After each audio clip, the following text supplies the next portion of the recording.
£12,570. That's the personal allowance, the income threshold beneath which HMRC takes nothing. Most people approaching retirement know this number. They've been told, stay under it, and you're fine.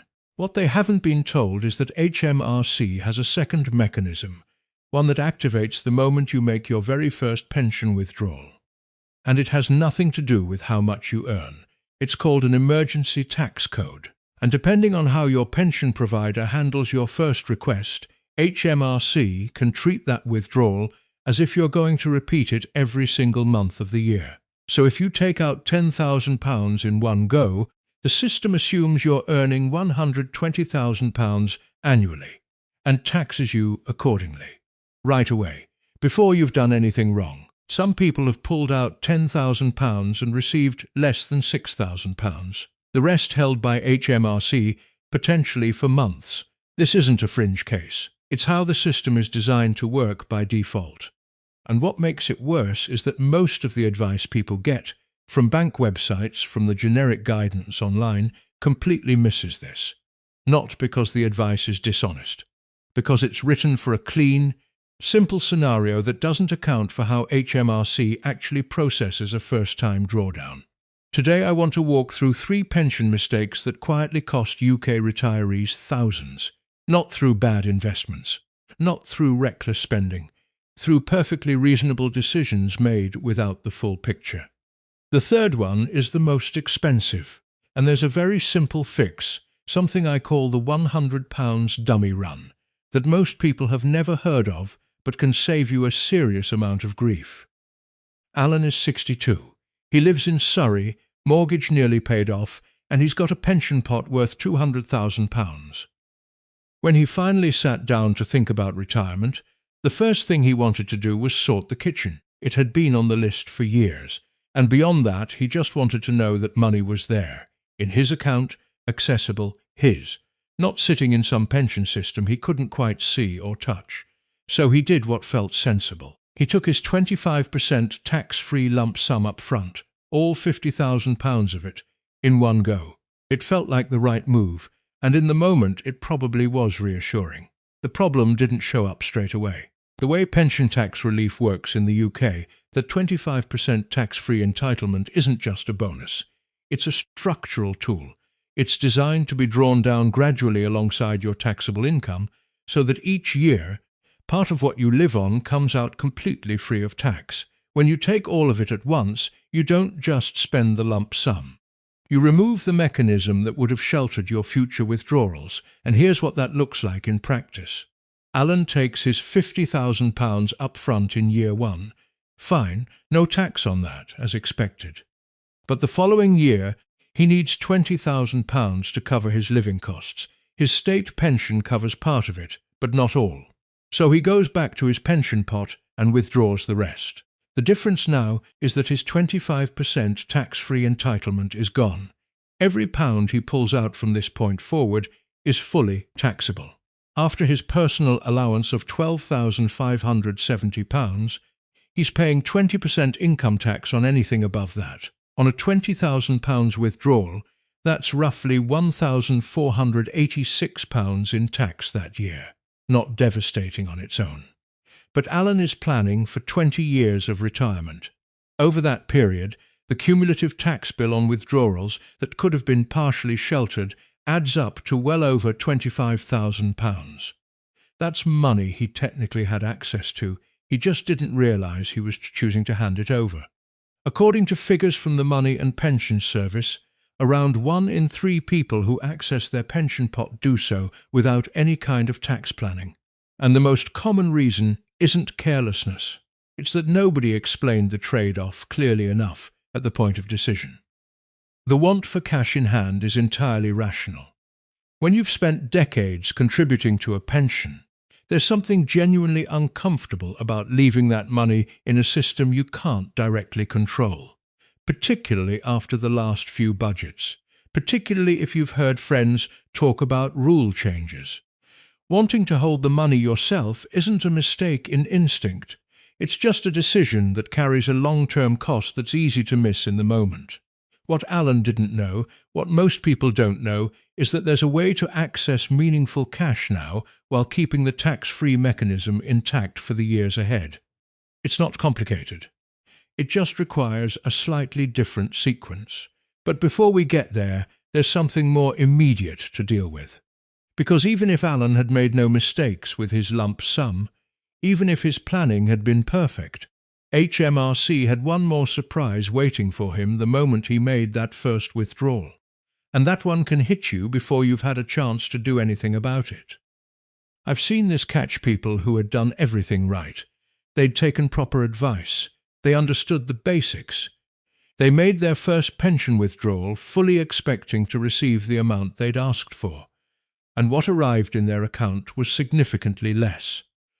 Not because they'd made a mistake, because HMRC applied an emergency tax code the moment the payment was processed. Here's how it works.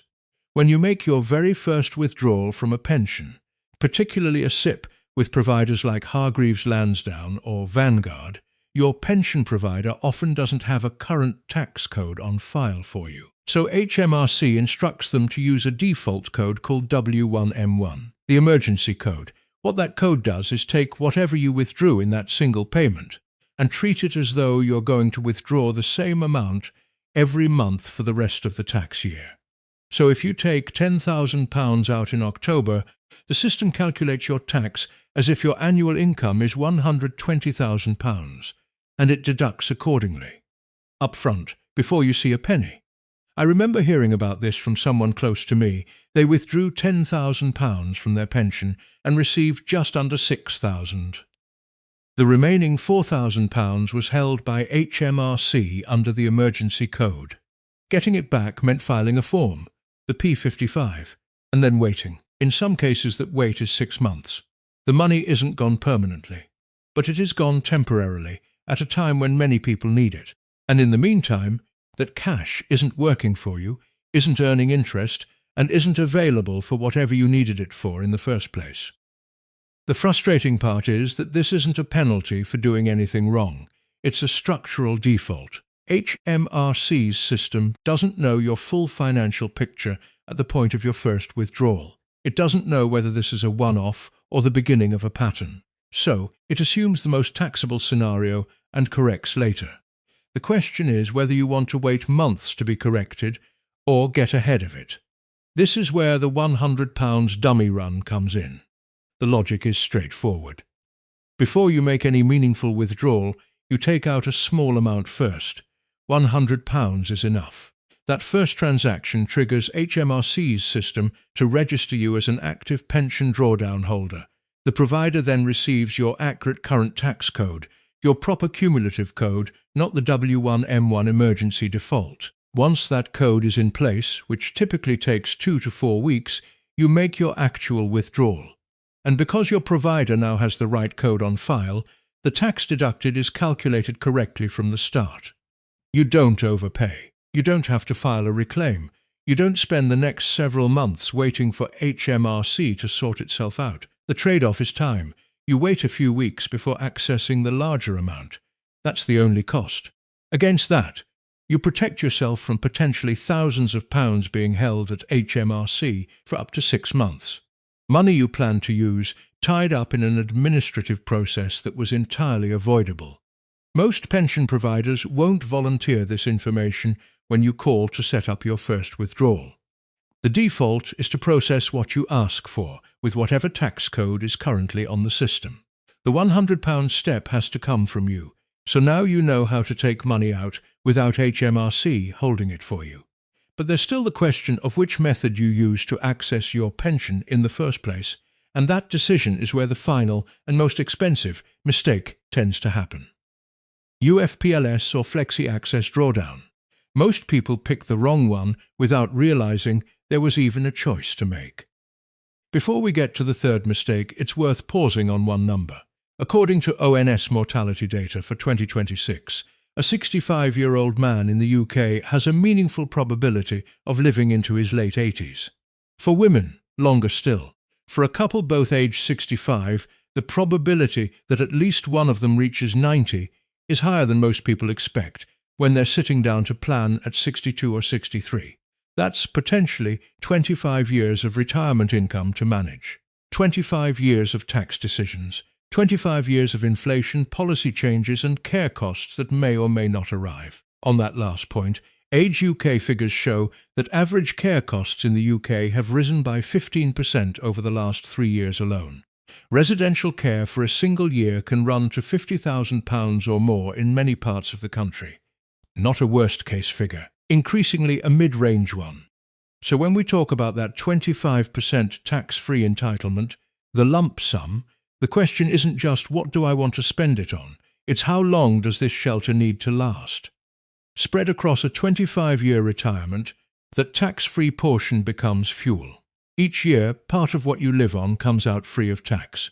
That protects your personal allowance. That keeps more of your state pension untouched. Spend it all in year one, and every withdrawal after that is fully taxable. For the next 2 decades, that's the actual cost of the kitchen renovation. Not the £50,000, the tax exposure it creates for the 24 years that follow. Keep that time horizon in mind when we look at the third mistake, because the choice between UFPLS and FFAID isn't really about this year. It's about which structure gives you room to maneuver across the full length of your retirement. And for most people, that length is considerably longer than they've planned for. There's a specific anxiety that comes with retirement that doesn't get talked about enough. It's not about running out of money, exactly. It's about not being able to see the money, not being able to feel it. A pension pot on a screen, even a healthy one, doesn't feel the same as a balance in your current account. And when you've spent 35 years being the person who keeps the household financially stable, that gap between the money exists, and I can touch the money becomes genuinely uncomfortable. So people move it. They crystallize early, they take the lump sum, they transfer into savings. Not out of panic, out of a very reasonable desire to feel in control. Behavioral economists call this loss aversion. The psychological weight of a potential loss is roughly twice as powerful as the satisfaction of an equivalent gain, which means the discomfort of imagining a future government changing pension tax rules, a real concern, particularly after recent budgets, can outweigh the concrete, calculable benefit of leaving the money where it is and drawing it down gradually. This isn't irrational. After the last couple of autumn statements, the anxiety around pension rule changes has been entirely understandable. People have watched the goalposts move. They've read the headlines. They've spoken to friends who moved money just in time, or didn't, and they're drawing their own conclusions. The feeling of seeing £50,000 land in your Barclays account is real. The risk that stays inside the pension is abstract, and we are not wired to treat abstract risks and concrete feelings as equivalent, even when the numbers say we should. It's a bit like always filling the tank before a long drive, even when you know there's a services in 10 miles. The full tank feels safer. The logic of waiting doesn't quite override the instinct to be prepared. There's nothing wrong with that instinct. It's the same one that made you a reliable provider for your family for 3 decades. The question is just whether it's being applied in the right direction here, because the pension pot, kept in drawdown, isn't an abstraction. It's a tax-efficient account with a legal structure that HMRC cannot simply reach into, protected, regulated, and flexible. Think of it less like a pot of savings sitting somewhere out of reach, and more like a bank account with a built-in tax rebate that you control the timing of. That reframe won't dissolve the anxiety entirely, but it does change what you're actually comparing. It's not my money in there versus my money in here. It's my money with tax protection versus my money without it. And as it happens, there's a method that means you don't have to choose. You can have real cash in your account today and keep the tax structure intact for the years ahead. That's exactly what mistake 3 is about. Most people, when they first access their pension, don't choose how to take it. They accept the default. And the default, with most providers, is UFPLS uncrystallized fund pension lump sum, which sounds technical, but the mechanism is straightforward. Every time you make a withdrawal under UFPLS, 25% of that withdrawal comes out tax-free, and 75% is treated as taxable income. So if you take out £20,000, you receive £5,000 tax-free and £15,000 that sits on top of your other income for that tax year. On the surface, that seems fair. You get your tax-free portion with every withdrawal. Spread out, manageable. The problem is that you have no control over the timing of when the taxable portion lands. Every time you need money, for a car, for a holiday, for a boiler that needs replacing, you trigger a taxable income event. Stack that on top of your state pension, and you can find yourself nudging into the higher rate band on a year that was supposed to be a good one. And once you're into the 40% bracket, the cost of that withdrawal doubles. Linda is 64. She needs £20,000 to help her daughter with a car. Under UFPLS, she withdraws £20,000. She receives £5,000 tax-free. The remaining £15,000 is added to her income for the year. After her personal allowance, and accounting for her state pension, a meaningful portion of that £15,000 is taxed. She doesn't receive £20,000. She doesn't even come close. Now look at the same situation using Flexi Access Drawdown. Linda crystallizes £80,000 of her pension pot. At that point, she can take 25% of that crystallized amount, £20,000, as her pension commencement lump sum. Tax-free, all of it. The remaining £60,000 sits inside her drawdown pot. Here's the part most people don't know. She doesn't have to take any income from that drawdown pot. She sets her drawdown income to £0. The result, Linda has £20,000 in her account. She has paid no income tax on it. And she has not touched her personal allowance for this tax year, which means it remains fully available for her state pension and any other income she receives. The £60,000 inside the drawdown pot continues to be invested. It hasn't been taxed. It hasn't triggered anything. It's simply waiting, on her terms, to be drawn when she chooses, in amounts she controls, in tax years she selects. I've used this same approach in my own planning. The ability to decide not just how much to take, but when the taxable portion lands, which tax year, at what rate, against what other income, is the difference between reactive tax management and deliberate tax management. That distinction across a long retirement can be worth tens of thousands of pounds. The UFPLS default isn't wrong exactly. It works, but it removes your flexibility at the moment you need it most. Every withdrawal is a fixed ratio. Every withdrawal is a taxable event.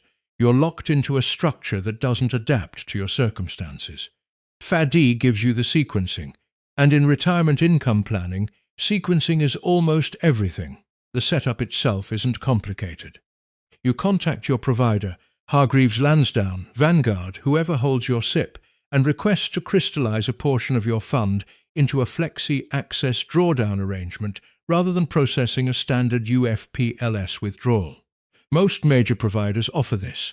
The key step is making the request explicitly, because the default path will take you to UFPLS without the conversation ever happening. You now have the tools to avoid all three mistakes. But there's one more thing working quietly against you, and it has nothing to do with what you do or don't withdraw. There's a form of taxation that doesn't require a budget announcement. No headline, no debate in the Commons. It just happens quietly, year by year, while everything else gets more expensive. It's called fiscal drag. And for anyone planning pension withdrawals over the next decade, it's worth understanding. The personal allowance, the £12,570 threshold beneath which you pay no income tax, has been frozen until 2028. Not cut, frozen, which sounds neutral, but inflation doesn't freeze with it. The Bank of England's current projections put inflation at around 3% over the coming years. At that rate, the real value of £12,570 erodes each year. So to maintain the same standard of living, you need to withdraw more in nominal terms. And more income means more of it sits above the personal allowance and into taxable territory. You haven't had a pay rise. You haven't changed anything, but your effective tax rate has quietly increased. This is where the UFPLS versus FAD distinction starts to matter beyond just this year's tax bill. Someone drawing through UFPLS has no control over when the taxable portion of each withdrawal lands. Every time they need money, they trigger a taxable income event. Fixed ratio, no flexibility. In a year where costs have risen and they need to draw more, they have no way to manage where that income sits relative to the threshold. Someone using FAD can adjust. In a year where other income is already higher, they draw less from the taxable pot. In a year where they have headroom beneath the personal allowance, they draw more. The taxable income lands when they choose, not when the withdrawal happens to occur. That flexibility doesn't require dramatic action. It just requires a structure that allows it, which is precisely what Flexi Access Drawdown is designed to provide. The people who feel fiscal drag most are the ones with no room to maneuver when it arrives. Most of what we've covered today comes down to sequencing. Not complicated products, not sophisticated investment strategies. Just doing 3 things in the right order before you touch your pension. Step 1. Check your tax code. Go to your personal tax account on gov.uk. It takes a few minutes to set up if you haven't already, and it shows you exactly what code HMRC currently has on file for you. If it shows W1 or M1 anywhere, that's the emergency code. It means your provider doesn't have a current cumulative code, and your first withdrawal will be taxed as if it's a monthly salary. Knowing this before you withdraw is the difference between a smooth transaction and months of waiting for a refund. Step 2. Do the £100 dummy run. Before you make any meaningful withdrawal from your SIPP, whether that's with Hargreaves Lansdowne, Vanguard, or whoever holds your pot, withdraw £100 first. That single transaction triggers HMRC's system to issue your correct tax code to your provider. Wait 2 to 4 weeks. Then make the withdrawal you actually planned. That short wait is the only thing standing between you and a potentially significant overpayment held by HMRC for up to 6 months. Step 3. Request Flexi Access Drawdown explicitly. Call your provider and ask to crystallize a portion of your fund into a FAD arrangement rather than processing a UFPLS withdrawal. Be specific. Use those words. Most providers default to UFPLS if you don't ask. FAD gives you the ability to take your tax-free cash now while keeping the taxable portion in the drawdown pot at £0 income until you need it, in a tax year of your choosing, at a rate you can manage. If you're planning to make your first pension withdrawal in the next month or 2, the dummy run is the most time-sensitive step. The 2 to 4 week wait feels frustrating when you're ready to move. But it's considerably less frustrating than filing a P55 and waiting 6 months for HMRC to return money that should never have left your account in the first place. These aren't workarounds. They're the system working as it's supposed to, just with you in control of the timing rather than HMRC's default assumptions. 3 mistakes, all of them common, none of them obvious until someone points them out. Don't take your 25% tax-free cash all at once. That lump sum is a tool, not a bonus, and it works best spread across the years ahead, not spent in year 1. Do the £100 dummy run before any meaningful withdrawal. 2 to 4 weeks of patience now saves months of chasing HMRC for money that should have been yours from the start. And ask for Flexi Access Drawdown by name. Not UFPLS FAD. Take your tax-free cash, set your drawdown income to £0, and keep your personal allowance working for you across every income source you have.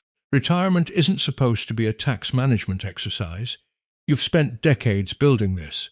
It should work for you, not generate paperwork.